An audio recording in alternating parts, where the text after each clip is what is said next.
Goshamahal stadium में नए उस्मानिया अस्पताल के शिलान्यास के विरोध में स्थानीय लोगों और व्यापारियों ने गोशामहल बंद का आह्वान किया। इस पृष्ठभूमि में पुलिस ने स्टेडियम के चारों ओर भारी सुरक्षा व्यवस्था की। खुफिया एजेंसियों की चेतावनी के कारण स्टेडियम में आयोजित होने वाली बैठक स्थगित कर दी।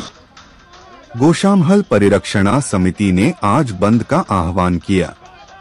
इसी पृष्ठभूमि में गोशामहल में हाई टेंशन देखने को मिला। देर रात से ही परिरक्षणा समिति के नेताओं समेत स्थानीय लोगों, सभी दलों के नेताओं व कार्यकर्ताओं को गिरफ्तार कर थाने में बंद कर दिया गया। साथ ही पुलिस ने सड़कों को बंद कर दिया और निवासियों को बाहर निकलने से रोक दिया।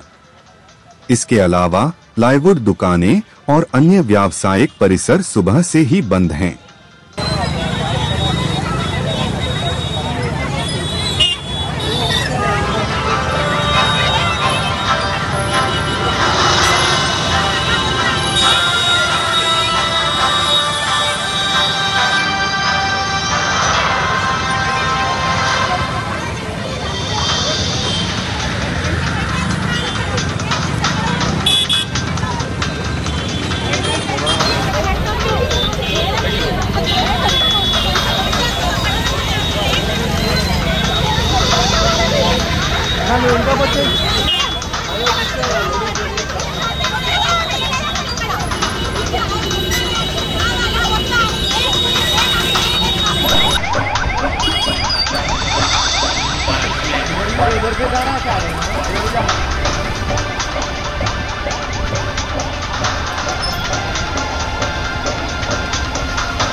ఇప్పుడే నాకు ఒక సమాచారం వచ్చింది। 31 జనవరికి ఒక కొత్త ఉస్మానియా కట్టనికి గోషామహల్ గ్రౌండ్లో ముఖ్యమంత్రి గారు వస్తున్నారని నాకు ఉస్మానియా హాస్పిటల్ సూపరింటెండెంట్ గారు ఫోన్ చేసి మీకు ఇన్విటేషన్ ఇవ్వాలి, ఉస్మానియా కొత్త హాస్పిటల్ గోషామహల్ గ్రౌండ్లో కడుతున్నారు కదా, దానికి ఇనాగ్రేషన్ ఉంది, మీరు రావాలని నాకు సూపరింటెండెంట్ గారు కాల్ చేశారు। నేను రేవంత్ రెడ్డి ముఖ్యమంత్రి గారికి ఒక రిక్వెస్ట్ చేయాలనుకుంటున్నా। Goshamahal ground back side Chandanwadi చాకనావాడి అంటారు, మొత్తం సరౌండింగ్ జనాలు, ఇక్కడ హాస్పిటల్ కడితే మాకు ఇబ్బంది వస్తుంది। కరోనా అట్లాంటి ఏదైనా ఒక రోగం వస్తే ఈ రోగంకి ట్రీట్మెంట్ ఇక్కడనే జరుగుతుంది, అక్కడి నుంచి వైరస్ మా దగ్గర రావచ్చు। అదేవిధంగా మార్చురీ ఇప్పుడున్న కండిషన్లో మనం చూడొచ్చు, ఇట్లా వాసన వస్తుంది, ఒకవేళ ఇక్కడ కూడా మార్చురీ కడతారు, ఆ వాసన వల్ల మాకు ఇబ్బంది వస్తుంది। అట్లాంటి చాలా వరకు క్వశ్చన్ ఆన్సరు జనాల్లో ఉన్నది।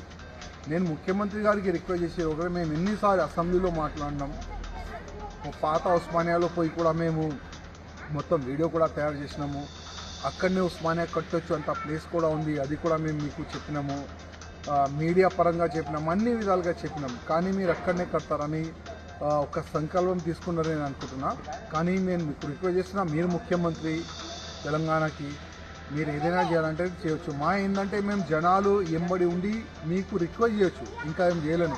నేను ముఖ్యమంత్రి గారికి రిక్వెస్ట్ చేసి ఒక్కొక్కసారి ఆ పబ్లిక్కి మీరు ఒకవేళ మా నుంచి మీకు ఇబ్బంది ఉంటే అదే చాకనావాడి పబ్లిక్కి మీరే పిలిచి ఒకసారి మాట్లాడండి।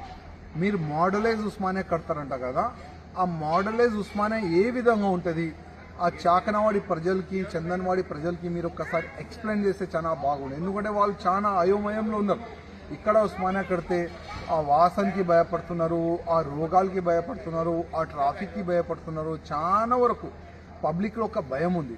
అందుకోసం మీరైతే ఇనాగ్రేషన్ చేస్తారు, మేము ఆ పనికి వస్తే మాకు జైలు వేస్తారు, ఎక్కడ వేస్తారు। కానీ దురదృష్టం ఏంటంటే 3వ తారీఖు వరకు నేను కుంభమేళా వచ్చిన, ఇక్కడ సాధు సంతులు చాలా పెద్ద పెద్ద కార్యక్రమం పెట్టుకున్నారు, మా షెడ్యూల్ ఇక్కడ ఫిక్స్ అయింది।